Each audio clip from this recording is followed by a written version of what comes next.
Hello friends, welcome back my YouTube channel. ಇವತ್ತಿನ ವಿಡಿಯೋದಲ್ಲಿ ನಾನು ಎಕ್ಸೋರಾ ಪ್ಲ್ಯಾಂಟ್ ಬಗ್ಗೆ ಮಾಹಿತಿನ ತಿಳಿಸ್ಕೊಡ್ತೀನಿ. ಎಕ್ಸೋರಾ ಪ್ಲ್ಯಾಂಟಲ್ಲಿ ನಮ್ಮ ಹತ್ರ ಇರುವಂತಹ ಕಲೆಕ್ಷನ್ ಅಂದರೆ ವೈಟ್, ರೆಡ್ಡು, ಆರೆಂಜು, ಪಿಂಕು ಮತ್ತು ಯೆಲ್ಲೋ ಕಲರ್. ಒಂದಕ್ಕಿಂತ ಒಂದು ಪ್ಲ್ಯಾಂಟು ತುಂಬಾ ಕಲರ್ಫುಲ್ಲಾಗಿ ಕಾಣುತ್ತೆ. ಅದ್ರ ಜೊತೆಗೆ ಇದು ಇಂಡೋರ್ ಪ್ಲ್ಯಾಂಟ್ ಆಗಿರೋದಿಲ್ಲ, ಔಟ್ಡೋರ್ ಪ್ಲ್ಯಾಂಟ್ ಆಗಿರುತ್ತೆ. ಡೈರೆಕ್ಟಾಗಿ ಸನ್ಲೈಟು ಬೇಕೇ ಬೇಕು ಪ್ಲ್ಯಾಂಟಿಗೆ. ಡೈರೆಕ್ಟಾಗಿ ಸನ್ಲೈಟು ಇಲ್ಲ ಅಂದರೆ ಪ್ಲ್ಯಾಂಟು ಫುಲ್ಲು ಡಲ್ ಆಗುತ್ತೆ. ಜೊತೆಗೆ ಹೂ ಮಾತ್ರ ಖಂಡಿತವಾಗ್ಲೂ ಅದರಲ್ಲಿ ನೋಡೋಕ್ಕೆ ಸಿಗಲ್ಲ. ಹೂ ನಿಮಗೆ ಗಿಡದ ತುಂಬ ಇರಬೇಕು ಅಂದರೆ ಡೈರೆಕ್ಟ್ ಸನ್ಲೈಟಿಗೆ ಪ್ಲ್ಯಾಂಟನ್ನು ಇಡಬೇಕಾಗತ್ತೆ.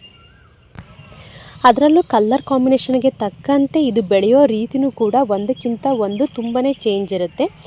ತುಂಬ ರಫಾಗಿ ಮತ್ತು ತುಂಬ ಬೇಗ ಬೆಳೆಯುವಂತಹದ್ದು ಅಂದರೆ ರೆಡ್ ಕಲರು ನಿಮಗೆ ಟಾಪ್ ಒನ್ನಲ್ಲಿರುತ್ತೆ. ಯಾಕೆ ಅಂದರೆ ಅದು ಎಲ್ಲದಕ್ಕಿಂತ ಸ್ಪೀಡಾಗಿ ಬೆಳೆಯುತ್ತೆ.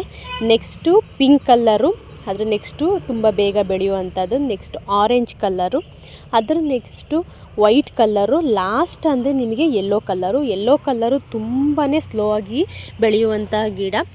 5 ಕಲ್ಲರಲ್ಲಿ ಯೆಲ್ಲೋ ಕಲ್ಲರು ತುಂಬಾ ಸ್ಲೋ ಆಗಿ ಬೆಳೆಯುತ್ತೆ.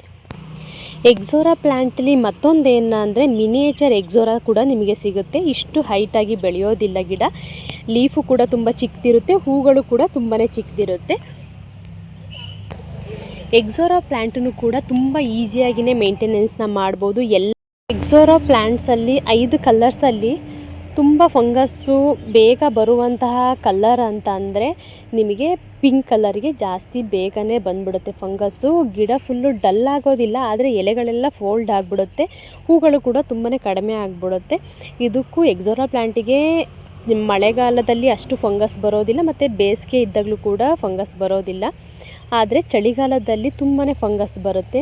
ಗಿಡ ಡೆವಲಪ್ ಆಗೋಕ್ಕೆ ಬಿಡೋದಿಲ್ಲ ಚಳಿಗಾಲದಲ್ಲಿ. ಹಾಗಾಗಿ ಒಂದು ಬವಾಸ್ಟಿನ್ನ ಸ್ಪ್ರೇ ಮಾಡಿಕೊಂಡ್ರೆ ಪ್ಲ್ಯಾಂಟ್ ಹೆಲ್ದಿ ಮತ್ತು ಬುಷಿಯೇ ಬರೋಕ್ಕೆ ಹೆಲ್ಪ್ ಆಗುತ್ತೆ. ಎಕ್ಸೋರಾ ಪ್ಲ್ಯಾಂಟು ಸೀಸನ್ ವೈಸಾ ಹೂಗಳು ಬಿಡೋದು ಅನ್ನೋದಾದರೆ ಇಲ್ಲ, ಆಲ್ ಸೀಸನ್ನು ಫ್ಲವರನ್ನು ಬಿಡುತ್ತೆ. ಅದ್ರ ಜೊತೆಗೆ ಏನಂದರೆ ಫಂಗಸ್ಸು ಎಲ್ಲ ಸೀಸನಲ್ಲೂ ಕೂಡ ಪ್ಲ್ಯಾಂಟಲ್ಲಿ ಕಾಣೋದಿಲ್ಲ. ಚಳಿಗಾಲದಲ್ಲಿ ತುಂಬಾ ಕಾಣುತ್ತೆ, ಆದರೆ ಬಿಸಿಲು ಸ್ಟಾರ್ಟ್ ಆಯಿತು ಅಂದ ತಕ್ಷಣ ಹೋಗ್ಬಿಡುತ್ತೆ. ಬಿಸಿಲಲ್ಲಿ ಮತ್ತು ಮಳೆಗಾಲದಲ್ಲಿ ಯಾವುದೇ ರೀತಿಲೂ ಕೂಡ ಫಂಗಸ್ಸು ಪ್ಲ್ಯಾಂಟಿಗೆ ಬರೋದಿಲ್ಲ. ಅದ್ರ ಜೊತೆಗೆ ಏನಂದರೆ ಯಾವುದೇ ಪ್ರಾಬ್ಲಮ್ನೂ ಕೂಡ ಪ್ಲ್ಯಾಂಟು ತಗೊಳ್ತಾ ಇರೋದಿಲ್ಲ. ಆದರೆ ಏನಾಗುತ್ತೆ ಅಂದರೆ ಚಳಿಗಾಲದಲ್ಲಿ ತುಂಬಾ ಪ್ರಾಬ್ಲಮ್ನ ಫೇಸ್ ಮಾಡುತ್ತೆ ಪ್ಲ್ಯಾಂಟ್ ಅಂತ ಹೇಳ್ಬೋದು. ಅದ್ರ ಜೊತೆಗೆ ಎಲೆಗಳೆಲ್ಲ ಫೋಲ್ಡ್ ಆಗೋದು, ಅದರ ಸ್ಟಿಕ್ಕೆಲ್ಲ ಸ್ವಲ್ಪ ಬ್ಲ್ಯಾಕ್ ಕಲರ್ ಆಗೋದು, ಈ ರೀತಿ ಆಗುತ್ತೆ. ಹೂಗಳು ಕೂಡ ಕಡಿಮೆ ಆಗುತ್ತೆ ಆ ಟೈಮಲ್ಲಿ ಏನು ಮಾಡಬೇಕಂದ್ರೆ ಒಂದು ಸ್ಪ್ರೇನ ಮಾಡ್ಕೊಳ್ಬೇಕಾಗತ್ತೆ. ಚಳಿಗಾಲದಲ್ಲಿ ಇಬ್ಬನಿ ನೀರು ಬಿಟ್ಟರೆ ಮಳೆಯ ನೀರೇನು ಬೀಳ್ತಾ ಇರೋದಿಲ್ಲ. ಹಾಗಾಗಿ ಬವಾಸ್ಟಿನನ್ನು ಸ್ಪ್ರೇ ಮಾಡ್ಕೊಳ್ಬೇಕು. ಮತ್ತು ಒಂದು 2 ಕಾಳಷ್ಟು DAPನ ಕೊಡಬೇಕು ಚಳಿಗಾಲದಲ್ಲಿ. ಆದಷ್ಟು ಎಕ್ಸೋರಾ ಪ್ಲ್ಯಾಂಟು ಪಾಟಲ್ಲಿದೆ ಅನ್ನೋದಾದರೆ ಮಂತಿಗೆ ಒಂದು ಸಲನಾರು ನೀವು DAPನ 2 ಕಾಳು ಕೊಡಬೇಕಾಗತ್ತೆ. ಇಲ್ಲ ನಾನು ನೆಲಕ್ಕೆ ಹಾಕಿದ್ದೀನಿ ಅನ್ನೋದಾದರೆ 2 ತಿಂಗಳಿಗೊಮ್ಮೆ ಕೊಡ್ಬೋದು. ಆದಷ್ಟು ಒಂದು ವರ್ಷಕ್ಕೆ ಒಂದು 4-5 ಬಾರಿ ಫರ್ಟಿಲೈಸರು ಒಂದು ಸ್ಪ್ರೇಗಳನ್ನು ಮಾಡ್ಕೊಳ್ತಿರೋದ್ರಿಂದ ಗಿಡನೂ ಕೂಡ ಹೆಲ್ದಿ ಮತ್ತು ಬುಷಿಯಾಗಿ ಬರುತ್ತೆ. ಎಕ್ಸೋರಾ ಪ್ಲ್ಯಾಂಟನ್ನು ಕೂಡ ಕಟ್ಟಿಂಗ್ ಪ್ಲ್ಯಾಂಟನ್ನು ಕೂಡ ಹಾಕ್ಕೊಳ್ಬೋದು. ಎಕ್ಸ್ಟ್ರಾ ಗಿಡಗಳನ್ನು ಕೂಡ ಮಾಡ್ಕೊಳ್ಬೋದು. ಇದರಲ್ಲಿ ಯಾವುದೇ ರೀತಿಲೂ ಕೂಡ ಸೀಡ್ಸ್ ಎಲ್ಲ ಸಿಗೋದಿಲ್ಲ ನಿಮಗೆ. ಪ್ಲ್ಯಾಂಟನ್ನು ಕಟ್ ಮಾಡಿ ನೀವು ಟ್ರಿಮ್ ಮಾಡಿ ಬೇರೆ ಪಾಟಿಗೆ ಹಾಕಿ ಹೊಸ ಗಿಡನ ಮಾಡ್ಕೊಳ್ಬೋದು. ಇದೇನಂದರೆ ನಿಮಗೆ ಎಷ್ಟು ಹೈಟ್ ಬೇಕೋ ಅಷ್ಟು ಹೈಟಿಗೆ ಪ್ಲ್ಯಾಂಟನ್ನು ಬಿಟ್ಟು ನೀವು ಬುಷಿಯಾಗಿ ಟ್ರಿಮ್ನು ಕೂಡ ಮಾಡ್ಕೊಳ್ಬೋದು. ಇಲ್ಲ ಮಿನಿಯೇಚರ್ ನೀವು ಎಕ್ಸೋರಾ ಪ್ಲ್ಯಾಂಟನ್ನು ಕೂಡ ಹಾಕ್ಕೊಳ್ಬೋದು. ಇದೇನಾಗುತ್ತೆ ಅಂದರೆ ನೀವು ಈ ವೆರೈಟಿ ಎಕ್ಸೋರಾ ಪ್ಲ್ಯಾಂಟ್ನ ಹಾಕೊಳ್ಳೋದ್ರಿಂದ ಹೂ ಕೂಡ ತುಂಬ ದೊಡ್ಡದಿರುತ್ತೆ, ಪೂಜೆಗೂ ಕೂಡ ಯೂಸ್ ಮಾಡ್ಕೊಳ್ಬೋದು. ಹಾಗಾಗಿ ಇದು ಒಂಥರ ವಾಸ್ತು ಗಿಡದಲ್ಲಿ ಒಂದು ಅಂತಲೂ ಕೂಡ ಇದನ್ನು ಕರೀತಾರೆ ಎಕ್ಸೋರಾ ಪ್ಲ್ಯಾಂಟನ್ನು. ತುಂಬ ಕಲರ್ಫುಲ್ಲಾಗಿ ಕಾಣೋದ್ರ ಜೊತೆಗೆ ಯಾವಾಗಲೂ ಹೂ ಇರುತ್ತೆ. ಈಗ ಜಿರೇನಿಯಂ ಪ್ಲ್ಯಾಂಟು ಯಾವಾಗಲೂ ಹೂ ಇರುತ್ತೆ ಅಲ್ವಾ, ಆದರೆ ಮಳೆಯ ನೀರು ಜಾಸ್ತಿ ಆದ ತಕ್ಷಣ ಜಿರೇನಿಯಂ ಪ್ಲ್ಯಾಂಟು ಸ್ವಲ್ಪ ಡಲ್ ಆಗಿಬಿಡುತ್ತೆ. ಆದರೆ ಎಕ್ಸೋರಾ ಪ್ಲ್ಯಾಂಟು ನಿಮಗೆ ಬಿಸಿಲಲ್ಲಾಗಿರ್ಬೋದು, ಚಳಿಗಾಲದಲ್ಲಾಗಿರ್ಬೋದು, ಮಳೆಗಾಲದಲ್ಲಾಗಿರ್ಬೋದು ಯಾವುದೇ ಕಾರಣಕ್ಕೂ ಕೂಡ ಡ್ಯಾಮೇಜ್ ಆಗೋಲ್ಲ. ಒಂದು ಸಲ ಪ್ಲ್ಯಾಂಟ್ ನರ್ಸರಿಯಿಂದ ನೀವು ತೊಗೊಂಡು ಹೋದ್ಮೇಲೆ ಹೆಲ್ದಿ ಮತ್ತು ಬುಷಿಯಾಗಿ ಬಂತು ಅಂದರೆ ಅದು ಪರ್ಮನೆಂಟ್ ಪ್ಲ್ಯಾಂಟ್ ಅಂತಲೇ ಹೇಳ್ಬೋದು. ಮತ್ತು ನೀವು ಎಷ್ಟೇ ಟ್ರಿಮ್ ಮಾಡಿ ಎಷ್ಟೇ ಕಟ್ ಮಾಡಿ ಆ ಪ್ಲ್ಯಾಂಟು ಒಂದು ಚೂರು ಡಲ್ಲು ಆಗೋದಿಲ್ಲ, ನಿಮಗೆ ಹಾಳಾಗೋದಿಲ್ಲ. ಪ್ಲ್ಯಾಂಟು ತುಂಬ ರಫ್ ಆಗಿರುವಂಥ ಪ್ಲ್ಯಾಂಟು, ಲೀಫ್ ಆಗಿರ್ಬೋದು, ಹೂ ಆಗಿರ್ಬೋದು, ನೀವು ಮುಟ್ಟು ನೋಡಿದಾಗ ಗೊತ್ತಾಗುತ್ತೆ ಫೀಲ್ ಯಾವ ರೀತಿ ಇರುತ್ತೆ ಅಂತ. ಹೂನು ಅಷ್ಟೇ ಒಂದು 2-3 ದಿನ ನಿಮಗೆ ಒಂದು ವೀಕ್ ಅಂತಲೇ ಹೇಳ್ಬೋದು, ಹೂನು ಕೂಡ ಡಲ್ ಆಗೋದಿಲ್ಲ. ಅದ್ರ ಜೊತೆಗೆ ಎಲೆಗಳು ಕೂಡ ತುಂಬಾ ರಫ್ ಆಗಿರುತ್ತೆ, ತುಂಬ ಕಲರ್ಫುಲ್ಲಾಗಿ ಕಾಣುತ್ತೆ. ಈಗ ನೋಡ್ಬೋದು ಕಲರ್ ಕಾಂಬಿನೇಷನ್ನು white, orange, pink, yellow and white ತುಂಬಾ ಕಲರ್ಫುಲ್ಲಾಗಿ ಕಾಣುತ್ತೆ. ಇದು ಮರ ಅಲ್ಲ, ಇದು ಗಿಡ ಆಗಿರುತ್ತೆ ಎಕ್ಸೋರಾ ಪ್ಲ್ಯಾಂಟು. ಎಷ್ಟು ಚಿಕ್ಕ ಪ್ಲ್ಯಾಂಟ್ ನೋಡ್ಬೋದು, ಅದರಲ್ಲಿ ಎಷ್ಟು ಹೂ ಬಿಟ್ಟಿದೆ ಅಂತ. ನರ್ಸರಿಯಲ್ಲಿ ತೊಗೊಳ್ಬೇಕಾದ್ರೆ ಕೋಕೋಪೀಟಲ್ಲಿ ಇರುವಂತಹ ಎಕ್ಸೋರಾ ಪ್ಲ್ಯಾಂಟ್ಗಳು ಕೂಡ ಸಿಗುತ್ತೆ. ಅದರಲ್ಲಿ 3 ಕಲರ್ಸು 4 ಕಲರ್ಸು ಒಂದೇ ಪಾಟಲ್ಲಿ ಇರುತ್ತೆ. ಈಗ ಪ್ರೈಸ್ ಈಗ 300 ರುಪೀಸ್ 3 ಕಲರು ಪ್ಲ್ಯಾಂಟ್ಸು ಒಂದೇ ಪಾಟಲ್ಲಿತ್ತು 300 ರುಪೀಸ್. ಆದರೆ ಈಗ ಒಂದೇ ಪ್ಲ್ಯಾಂಟು ನೀವು ಇತ್ತು ಅದು ಮಣ್ಣಲ್ಲಿತ್ತು 100 ರುಪೀಸ್ ಸಿಕ್ತು ಅಂದರೆ ನೀವು ತೊಗೊಳ್ಬೋದು ಆರಾಮಾಗಿ. ಈಗ ಕೋಕೋಪೀಟಲ್ಲಿರುವಂಥ ಎಕ್ಸೋರಾ ಪ್ಲ್ಯಾಂಟನ್ನು ತೊಗೊಳ್ಬೇಕಾದ್ರೆ ನಿಮಗೆ ಇಷ್ಟು ಹೈಟ್ ಇರೋದಿಲ್ಲ. ಪ್ಲ್ಯಾಂಟ್ ಈಗ ನಾನು ತೋರಿಸ್ತಾ ಇದ್ದೀನಲ್ಲ ಇಷ್ಟು ಹೈಟನ್ನು ಕೂಡ ನಿಮಗೆ ಸಿಗೋದಿಲ್ಲ, ಇದಕ್ಕಿಂತ ಸ್ವಲ್ಪ ಚಿಕ್ಕದೇ ಸಿಗುತ್ತೆ. ಅದು ಕೋಕೋಪೀಟಲ್ಲಿರುತ್ತೆ ಎಕ್ಸೋರಾ ಪ್ಲ್ಯಾಂಟು. ನೆಕ್ಸ್ಟು ನೀವು ಯಾವುದೇ ನರ್ಸರಿಗೆ ಹೋಗಬೇಕಾದ್ರೆ ಪ್ಲ್ಯಾಂಟು ನಾನು ಹೊಸ್ದಾಗಿ ನನ್ನ ಗಾರ್ಡನ್ ಸ್ಟಾರ್ಟ್ ಮಾಡ್ತಾಯಿದ್ದೀನಿ ಅನ್ನೋರೆಲ್ಲ ಆದಷ್ಟು ಕೋಕೋಪೀಟಲ್ಲಿರುವಂಥ ಪ್ಲ್ಯಾಂಟ್ಗಳನ್ನು ತೊಗೊಳ್ದಲೇ ಈ ರೀತಿ ಮಣ್ಣಲ್ಲಿರುವಂಥ ಪ್ಲ್ಯಾಂಟ್ಗಳನ್ನು ತೊಗೊಂಡ್ರೆ ನೀವು ಆರಾಮಾಗಿ ಪ್ಲ್ಯಾಂಟನ್ನು ಬೆಳೆಸ್ಬೋದು. ಜೊತೆಗೆ ಒಂದು ಕಾನ್ಫಿಡೆಂಟ್ ಕೂಡ ಬರುತ್ತೆ, ಯಾವುದೇ ರೀತಿಯ ಪ್ಲ್ಯಾಂಟನ್ನು ತೊಗೊಂಡ್ಬಂದ್ರೂ ಕೂಡ ನಾನು ಆರಾಮ್ಸಾಗಿ ಬೆಳೆಸ್ತೀನಿ ಅಂತ. ಹಾಗಾಗಿಯೇ ನರ್ಸರಿಗಳಲ್ಲಿ ಹೋದಾಗ ಯಾವ ಪ್ಲ್ಯಾಂಟು ಯಾವುದರಲ್ಲಿ ಇದೆ, ಯಾವ ರೀತಿ ಪಾಟ್ ಮಿಕ್ಸ್ನ ತೊಗೊಂಡಿದ್ದಾರೆ, ಪ್ಲ್ಯಾಂಟ್ ಎಷ್ಟು ಹೆಲ್ದಿಯಾಗಿದೆ, ಎಷ್ಟು ಬುಷಿಯಾಗಿದೆ, ಮತ್ತು ಯಾವುದೇ ರೀತಿಲೂ ಕೂಡ ಫಂಗಸ್ಸು ಬಂದಿದೆಯಾ ಪ್ಲ್ಯಾಂಟಿಗೆ ಇಲ್ವಾ ಅಂತಲೂ ಕೂಡ ಚೆಕ್ ಮಾಡ್ಕೊಳ್ಳಿ. ಇನ್ನೂ ಸ್ವಲ್ಪ ಪ್ರಾಬ್ಲಮ್ಸ್ಗಳು ಬರ್ತಾ ಇರುತ್ತೆ ಪೇರೆಂಟ್ಸ್ ಕಡೆಯಿಂದ ನರ್ಸರಿಗೆ ಅಂತ ಹೇಳ್ಬೋದು. ಯಾವ ರೀತಿ ಅಂದರೆ ಗಿಡನ ತೊಗೊಂಡೋಗಿದ್ದೆ ನನ್ನ ಮಗನಿಗೆಲ್ಲ ರ್ಯಾಷಸ್ ಆಗಿಬಿಡುತ್ತು, ತುಂಬ ಸ್ಕಿನ್ ಅಲರ್ಜಿ ಆಗಿಬಿಟ್ಟು ತುಂಬ ಟ್ರೀಟ್ಮೆಂಟ್ ಕೊಡಿಸ್ದೆ ಅವನಿಗೆ ಅಂತ ಹೇಳ್ತಾ ಇರ್ತಾರೆ.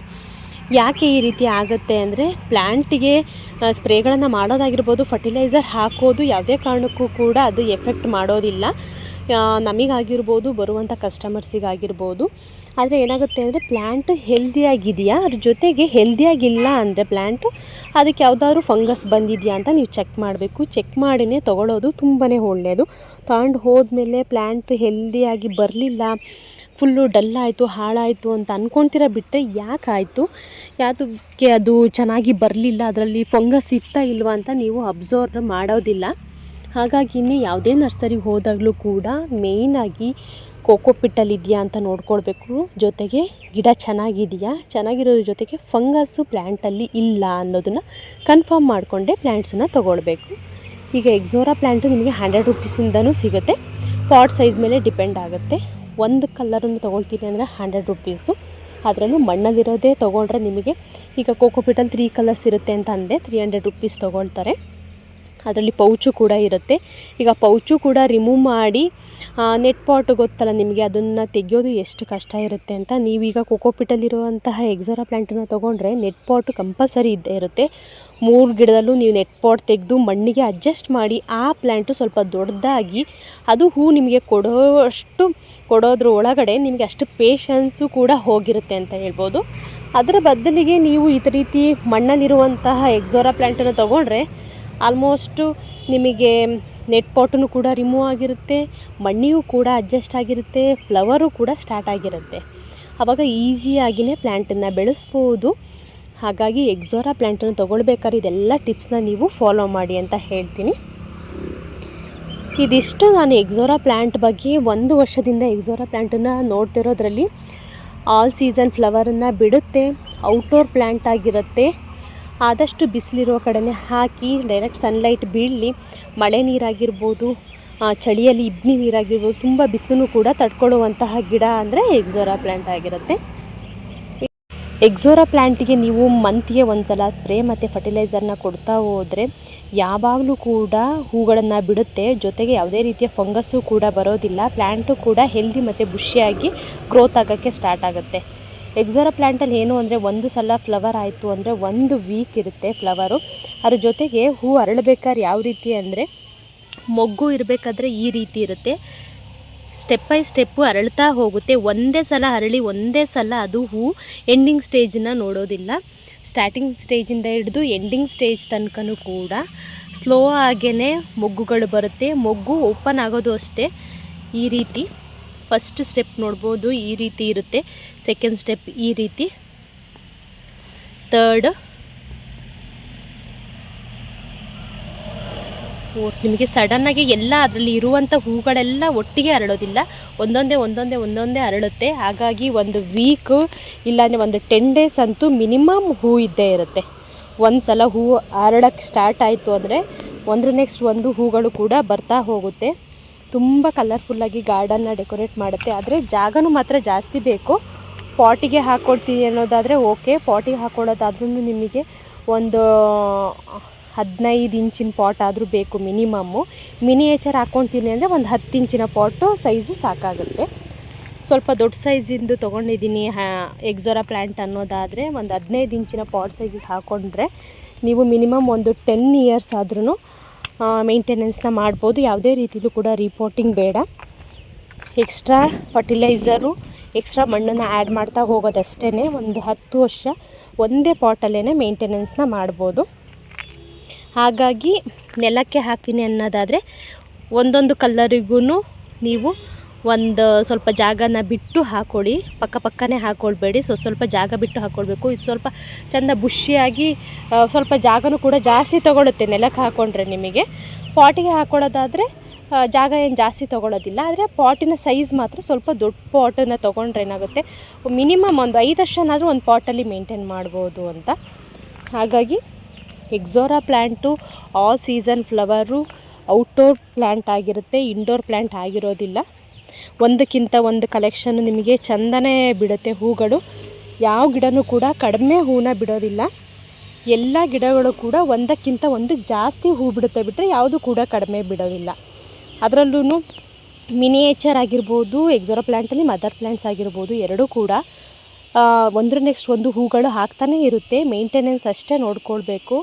ಫಂಗಸ್ಸು ಬರ್ದಿರೋ ರೀತಿ ನೋಡ್ಕೊಬೇಕು ಮೇಯ್ನಾಗಿ. ಅವಾಗೇನಾಗ್ಬಿಡುತ್ತೆ, ಗಿಡ ಫುಲ್ಲು ಡಲ್ ಆಗಿಬಿಡುತ್ತೆ. ನೀವು ಬೇರೆ ಬೇರೆ ರೀತಿಯ ಅದಕ್ಕೆ ಮೆಡಿಸನ್ ಮಾಡಿದ್ರೂ ಕೂಡ ಅದು ಇನ್ನೂ ಅದಕ್ಕೆ ಬಂದಿರುವಂಥ ಫಂಗಸ್ಸು ಜಾಸ್ತಿ ಆಗಿಬಿಡುತ್ತೆ. ಯಾವಾಗಲೂ ನರ್ಸರಿ ಬಂದಾಗ ಎಲ್ಲರೂ ಕೇಳ್ತಾರಲ್ಲ, ಹುಳಗಳು ಬಂದಿದೆ, ಫಂಗಸ್ ಬಂದಿದೆ, ಹಾಗಾಗಿ ನನಗೆ ಮೆಡಿಸನ್ ಕೊಡಿ ಅಂತ ಬಂದ ಮೇಲೆ ಕೇಳೋಕ್ಕಿಂತ ಬರೋದಕ್ಕಿಂತ ಮುಂಚೆನೇ ನೀವು ಅದನ್ನು ಮಾಡ್ತಾ ಇತ್ತು ಅಂದರೆ ಕಂಟಿನ್ಯೂಸ್ ಆಗಿ ನಿಮಗೆ ಯಾವುದೇ ಇದೇ ಪ್ಲ್ಯಾಂಟಿಗೆ ಅಂತಲ್ಲ, ಬೇರೆ ಪ್ಲ್ಯಾಂಟಿಗೂ ಕೂಡ ಈ ಫಂಗಸ್ಸು ಹರಡೋದಿಲ್ಲ. ಏನಾಗುತ್ತೆ, ಇವಾಗ ಒಂದು ಪ್ಲ್ಯಾಂಟಿಗೆ ಒಂದು ರೀತಿ ಫಂಗಸ್ ಬಂದರೆ ಇನ್ನೊಂದು ಪ್ಲ್ಯಾಂಟಿಗೆ ಇನ್ನೊಂದು ರೀತಿ ಫಂಗಸ್ ಬರುತ್ತೆ. ಹಾಗಾಗಿ ಈ ಫಂಗಸ್ಸು ಗಾಳಿಗೆ ಹರಡ್ಕೊಂಬಿಡುತ್ತೆ, ಬೇಗ ಬೇರೆ ಗಿಡಕ್ಕೆ ಸ್ಪ್ರೆಡ್ ಆಗಿಬಿಡುತ್ತೆ. ಹಾಗಾಗಿ ನೀವು ಒಂದು ಲಿಕ್ವಿಡನ್ನು ತೊಗೊಂಡ್ರಿ ಅಂತಂದರೆ ಒಂದು ಸಲ ಎಲ್ಲ ಗಿಡಗಳಿಗೂ ಯೂಸ್ ಆಗೋಂಥದ್ದನ್ನೇ ಕೇಳಿ ತೊಗೊಳ್ಳಿ ನರ್ಸರಿಗಳಲ್ಲಿ. ಈಗ ಒಂದು ಸಲ ಒಂದು ಸ್ಪ್ರೇ ತೊಗೊಂಡ್ರಿ ಅಂದರೆ ಎಲ್ಲ ಗಿಡಗಳಿಗೂ ನೀವು ಹಾಕ್ಬೋದು ಈ ಸ್ಪ್ರೇನ ಅನ್ನೋದಾದರೆ ಮಾತ್ರ ತೊಗೊಳ್ಳಿ. ಆವಾಗ ನಿಮಗೆ ಎಲ್ಲದಕ್ಕೂ ಯೂಸು ಆಗುತ್ತೆ. ಒಂದಕ್ಕೆ ಬಂದಿರುವಂಥ ಫಂಗಸ್ಸು ಇನ್ನೊಂದಕ್ಕೆ ಅಟ್ಯಾಚ್ ಆಗಿದ್ರೂ ಕೂಡ ಅದು ಕೂಡ ಸಾಯುತ್ತೆ. ಇನ್ನು ಮುಂದೆ ಯಾವುದೇ ಗಿಡಕ್ಕೂ ಕೂಡ ಬರ್ದಿರೋ ರೀತಿಯೂ ಕೂಡ ಕಾಪಾಡುತ್ತೆ. ದೊಡ್ಡ ಗಿಡ ಚಿಕ್ಕ ಗಿಡ ಅಂತ ಇಲ್ಲ, ಪಾಟ್ ಸೈಜು ನೋಡ್ಬೋದು ಎಷ್ಟು ಚಿಕ್ಕ ಗಿಡದಲ್ಲಿ ಯಾವ ರೀತಿ ಹೂ ಆಗಿದೆ ಅಂತ.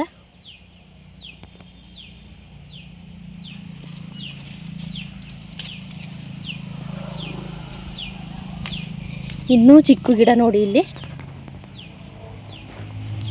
ಇರೋದು 2 ಸ್ಟಿಕ್ಕು ಆ ಗಿಡದಲ್ಲಿ, ಆಗಲೇ ಹೂ ಬಂದಾಗಿದೆ.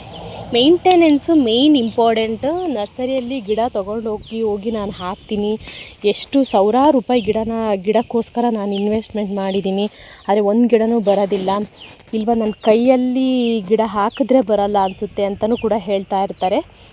ಏನು ಮೇಯ್ನಾಗಿ ಅಂದರೆ ಗಿಡಕ್ಕೆ ಅಮೌಂಟ್ ಕೊಡ್ತೀರಾ, ಗಿಡ ತೊಗೊಂಡೋಗ್ಬೇಕಾದ್ರೆ ಮಣ್ಣಿಗೂ ಕೊಡ್ತೀರಾ, ಗಿಡಕ್ಕೆ ಕೊಡ್ತೀರಾ, ಪಾಟಿಗೆ ಕೊಡ್ತೀರಾ. ಆದರೆ ಅದಕ್ಕೆ ಯೂಸ್ ಮಾಡುವಂಥ ಫರ್ಟಿಲೈಸರಿಗೆ ಅಮೌಂಟ್ ಕೊಡೋಕ್ಕೆ ಹಿಂದೆ ಮುಂದೆ ನೋಡ್ತೀರಾ. ಅದ್ರ ಜೊತೆಗೆ ಸ್ಪ್ರೇಗಳನ್ನಂತೂ ತೊಗೊಳ್ಳೋದೇ ಇಲ್ಲ. ಆದಷ್ಟು ಜನ ಏನು ಮಾಡ್ತಾರೆ, ಈ ನಮ್ಮ ಮಲೆನಾಡು ಕಡೆ ಸೈಡಲ್ಲಿ ಕಾಫಿ ಗಿಡಕ್ಕೆ ಹೊಡೆಯೋದನ್ನೇ ನಾವು ಹೊಡಿತಾ ಇರ್ತೀನಿ, ಇಲ್ಲ ನಾನು ಅದೇ ಗೊಬ್ಬರನ ಯೂಸ್ ಮಾಡ್ತೀನಿ ಅಂತ ಹೇಳ್ತಾರೆ. ಓಕೆ, ಮಾಡಬಾರ್ದು ಅಂತಲ್ಲ, ಅದೂ ಕೂಡ ಯೂಸ್ ಆಗುತ್ತೆ, ಯೂಸ್ ಆಗಲ್ಲ ಅಂತಲ್ಲ. ಅದ್ರ ಜೊತೆಗೆ ಅದನ್ನು ನೀವು ವರ್ಷಕ್ಕೆ ಒಂದು 3 ಸಲ ಯೂಸ್ ಮಾಡಿದ್ರೆ, ಇನ್ನು ನೀವು ಈಗ ಕಾಫಿ ಗಿಡಕ್ಕೆ ನೀವು ತಿಂಗಳ ಸ್ಪ್ರೇ ಆಗಿರ್ಬೋದು ಗೊಬ್ಬರನ ಹಾಕೋದಿಲ್ಲ. ಎಷ್ಟು ವರ್ಷಕ್ಕೆ ಒಂದು 2 ಸಲ 3 ಸಲ ಹಾಕ್ತೀರಾ ಅಂದ್ರೂ ಇನ್ನು ಮಂತ್ಲಿ ನೀವು ಅದನ್ನು ಇದು ಮಾಡಬೇಕು ತಾನೆ, ಏನೋ ಸ್ಟೆಪ್ ಬೈ ಸ್ಟೆಪ್ಪು ನೀವು ಗಿಡಕ್ಕೆ ಆರೈಕೆ ಮಾಡಲೇಬೇಕಾಗತ್ತೆ.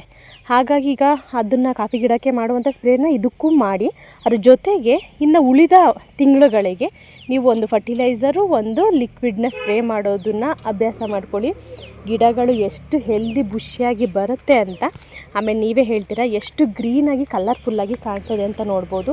ಇನ್ನೂ ಒಂದಷ್ಟು ಜನ ಹೇಳ್ತಾರೆ ನರ್ಸರಿಯಲ್ಲಿ ಎಷ್ಟು ಕಲರ್ಫುಲ್ಲಾಗಿ ಕಾಣ್ತಾ ಇರುತ್ತೆ, ಎಷ್ಟು ಗ್ರೀನಾಗಿರುತ್ತೆ, ಹೂಗಳು ಕೂಡ ಇಷ್ಟೊಂದು ಇರುತ್ತೆ, ಮನೆಗೆ ತೊಗೊಂಡೋದ ತಕ್ಷಣ ಈ ರೀತಿ ಬರೋದೇ ಇಲ್ಲ ಅಂತ. ಮೇಯ್ನ್ ಮನೆಗೆ ತೊಗೊಂಡೋದ ತಕ್ಷಣ ಏನು ಮಾಡ್ತೀರಾ, ಪಾಟ್ ಸೈಜ್ ಆಗಿರ್ಬೋದು, ಒಳ್ಳೆ ಮಣ್ಣನ್ನು ಬಳಸಿ ನೀವೆಲ್ಲದನ್ನೂ ರೆಡಿ ಮಾಡ್ಕೊಳ್ತೀರಾ. ಮೇಯ್ನಾಗಿ ಒಂದು ಫರ್ಟಿಲೈಸರ್ ಹಾಕ್ಕೊಳ್ಳೋದಿಲ್ಲ, ಸ್ಪ್ರೇನ ಮಾಡ್ಕೊಳ್ಳೋದಿಲ್ಲ. ಅದ್ರ ಜೊತೆಗೆ ನೀರನ್ನೆಲ್ಲ ನಾವು ನರ್ಸರಿಯಲ್ಲಿ ಹಿಂಗೆ ಜಸ್ಟ್ ಸ್ಪ್ರೇ ಮಾಡ್ದಂಗೆ ಮಾಡ್ತೀವಿ. ಈಗ ವೆದರು ಯಾವ ರೀತಿ ಇದೆ ಅಂತ ನೋಡ್ಬೋದು. ವೆದರು ಕೂಡ ತುಂಬಾ ಕೂಲಾಗಿದೆ. ಈಗ ಒಂದು 2 ಡೇಸಿಂದ ಸ್ವಲ್ಪ ಕೂಲಾಗಿರುವಂಥ ವೆದರ್ ಇದೆ. ಅಷ್ಟು ಬಿಸಿಲಿಲ್ಲ. ಆದ್ರೂ ಕೂಡ ಇವತ್ತು ಮಳೆ ಇಲ್ಲ, ಇವತ್ತು ಬಿಸಿಲಿಲ್ಲ ಅಂತೇಳ್ಬಿಟ್ಟು ನಾವು ಗಿಡಗಳನ್ನ ಆರೈಕೆನ ಕಮ್ಮಿ ಮಾಡೋದಿಲ್ಲ. ಮಳೆ ಬರಲಿ, ಇವತ್ತು ಮಳೆ ಬರೋ ರೀತಿ ಇದೆ ಅಂತ ನೀರು ಹಾಕ್ದಂಗೂ ಕೂಡ ಇರೋದಿಲ್ಲ. ಟೈಮಿಂಗ್ಸ್ನ ನಾವು ಟೈಮಿಗೆ ಯಾವ್ದ್ಯಾವ್ದನ್ನ ಮಾಡ್ತೀವಿ ಅದನ್ನು ಮಾಡ್ಕೊಂಡು ಬಿಡ್ತೀವಿ. ಹಾಗಾಗಿ ಇವತ್ತು ಮೋಡನೂ ಕೂಡ ಇರೋದ್ರಿಂದ ಜಸ್ಟ್ ನೀರನ್ನು ಜಾಸ್ತಿ ಹಾಕಿಲ್ಲ, ಜಸ್ಟ್ ಸ್ಪ್ರೇ ಮಾಡಿರೋವಂಥದ್ದು. ಈ ರೀತಿ ಗಿಡಗಳ ಆರೈಕೆ ತೊಗೊಂಡೋಗಿ ಹಾಕಿ ಬರೀ ಡೈಲಿ ನೀರು ಕೊಡ್ತೀನಿ ಅಂದರೆ ಗಿಡಗಳು ಬರೋದಿಲ್ಲ. ಅದಕ್ಕೆ ನೀರು ಬೇಕು, ಕುಡಿಯೋಕ್ಕೆ ಆಹಾರನೂ ಕೂಡ ಬೇಕಾಗುತ್ತೆ. ಇದೆರಡನ್ನೂ ಕೂಡ ಗಿಡಕ್ಕೆ ಕೊಡ್ತು ಅಂದರೆ ಗಿಡಗಳು ಹೆಲ್ದಿ ಮತ್ತು ಬುಷಿಯಾಗಿ ಕಾಣೋಕ್ಕೆ ಸ್ಟಾರ್ಟ್ ಆಗುತ್ತೆ. ಯಾವುದೇ ಒಂದು ಪ್ಲ್ಯಾಂಟು ಕೂಡ ನಮ್ಮ ಹತ್ರ ಡ್ಯಾಮೇಜ್ ಅನ್ನೋದಿಲ್ಲ. ಒಂದು ರ್ಯಾಕ್ ಫುಲ್ಲು ಎಕ್ಸೋರಾ ಪ್ಲ್ಯಾಂಟ್ನೇ ಇಟ್ಟಿದ್ದೀವಿ, ನೋಡ್ಬೋದು. ಒಂದರಲ್ಲೂ ಕೂಡ ಹೂ ಇಲ್ಲ, ಫಂಗಸ್ ಬಂದಿದೆ ಅನ್ನೋದಾಗಿರ್ಬೋದು, ಇಲ್ಲ ಡಲ್ ಇದೆ ಅನ್ನೋದಾಗಿರ್ಬೋದು, ಯಾವುದೂ ಇಲ್ಲ. ಎಲ್ಲ ಗಿಡನೂ ಕೂಡ ಫ್ರೆಶ್ಶಾಗಿ ಎಲ್ಲರಲ್ಲೂ ಕೂಡ ಹೂನ ನೋಡ್ಬೋದು. ಎಕ್ಸೋರಾ ಪ್ಲ್ಯಾಂಟ್ ಬಗ್ಗೆ ನನಗೆಷ್ಟು ಮಾಹಿತಿ ಗೊತ್ತಿದೆ ಅದನ್ನು ನಿಮಗೆ ತಿಳಿಸ್ಕೊಟ್ಟಿದ್ದೀನಿ. ವಿಡಿಯೋ ನಿಮಗೆ ಇಷ್ಟ ಆದರೆ ವಿಡಿಯೋನ ಲೈಕ್ ಮಾಡಿ, ಶೇರ್ ಮಾಡಿ, ಕಮೆಂಟ್ ಮಾಡಿ, ಜೊತೆಗೆ ಸಬ್ಸ್ಕ್ರೈಬ್ ಆಗೋದನ್ನ ಮಿಸ್ ಮಾಡಬೇಡಿ. ವಿಡಿಯೋನ ಇಲ್ಲಿಗೆ ಎಂಡ್ ಮಾಡ್ತಾಯಿದ್ದೀನಿ. Thank you for watching.